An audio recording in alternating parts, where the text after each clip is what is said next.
Hey Travis, good evening sir. Andy Taylor here with Red Rock Roofing, where we stand for greatness.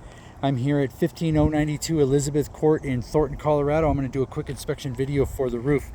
Normally I start these videos down there from the front of the home so you can see the front of the home and know that it's yours. But as you can see, my truck down there and your hoop and your grass looks really good out here. Glad to see it. So the solar panels, just going to start from here. Solar panels all look like they're in still good shape. They didn't catch any damage. There's no breakage of any of these panels in any way.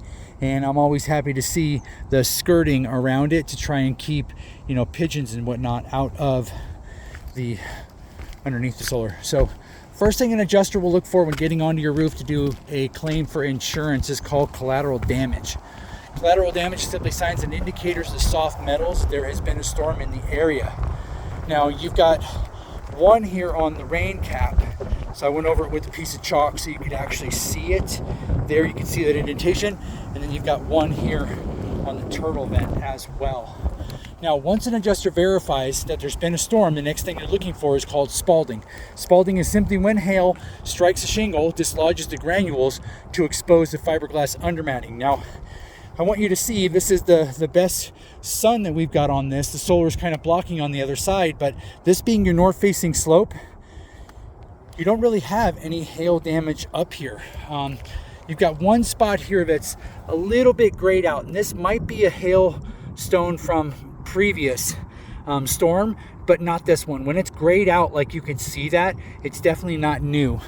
Insurance is looking for black, dark damage that happened recently, and once sun starts getting to hail damage, it really grays it out in the past. Now you've got a couple of spots up here that look like blistering, where heat has just kind of been stagnant in the attic space, and it makes it, what I can tell how it's blistering is because you can see the walls that are there with the shingles. The shingles on this one had actually popped off of this, and now you can see the fiberglass, and again, it's all grayed out underneath.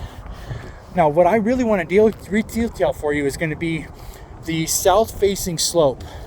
The south-facing slope has so much granule loss, and especially around these panels, like this is 40% granule loss here, 50-60% granule loss, and it's consistent going around the solar here. And obviously underneath the solar is definitely a lot better, but you can see that this 40% to 50% granule loss here is really what you guys found out and down around the home. So the south facing slope looks a lot worse than the north facing slope, and even your east and west facing slopes out here don't have near the amount of granule loss that you can see on this south facing slope. So in a lot of these spots it's really bad. And then as you can see down here, you're missing so many granules in this area. So your south is definitely the worst, but I want you to see your west is, again, looks just like the north, where you can see that it's still very pliable. There are no damage up here at all, not even really to the ridge. There's a little bit of granule loss on the ridge here, but this top part looks really good. Now if I get down here to the bottom part, down here where I think a lot of your ice damming happens, I'm going to go down the ladder. This isn't normal when I go down a ladder. Your west facing slope is missing a bunch of granules here as well. And a lot of the times what that tells me, because the top up there doesn't have this issue, is it could be a manufacturer defect with the shingle itself. And I can see it as shingles are going up this direction, they have this where they're losing granules, and then up here you don't have the same thing coming down this way here. But then on this side as well, the east facing slope of the lower part, you can see that there are a ton of granules missing. So, I hate to say that you have a chance with insurance, which I really don't think that you do much. If you want to take a shot, we certainly can. I don't know exactly that they're going to get, I can't guarantee that they would buy this roof.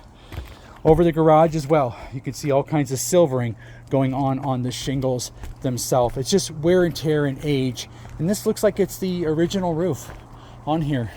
And as a matter of fact, now that I look up, you've got 1-inch drip edge up there that tells me it's pretty old. So with that, not a lot else to bring to your attention, just wear and tear on the roof. Does it absolutely need to be replaced? It could certainly use a replacement. Is it a must? I'll leave that decision up to you. Andy Taylor, Red Rock, I very much appreciate the opportunity to get out here, bring it up to speed. I'm going to go ahead and sign off.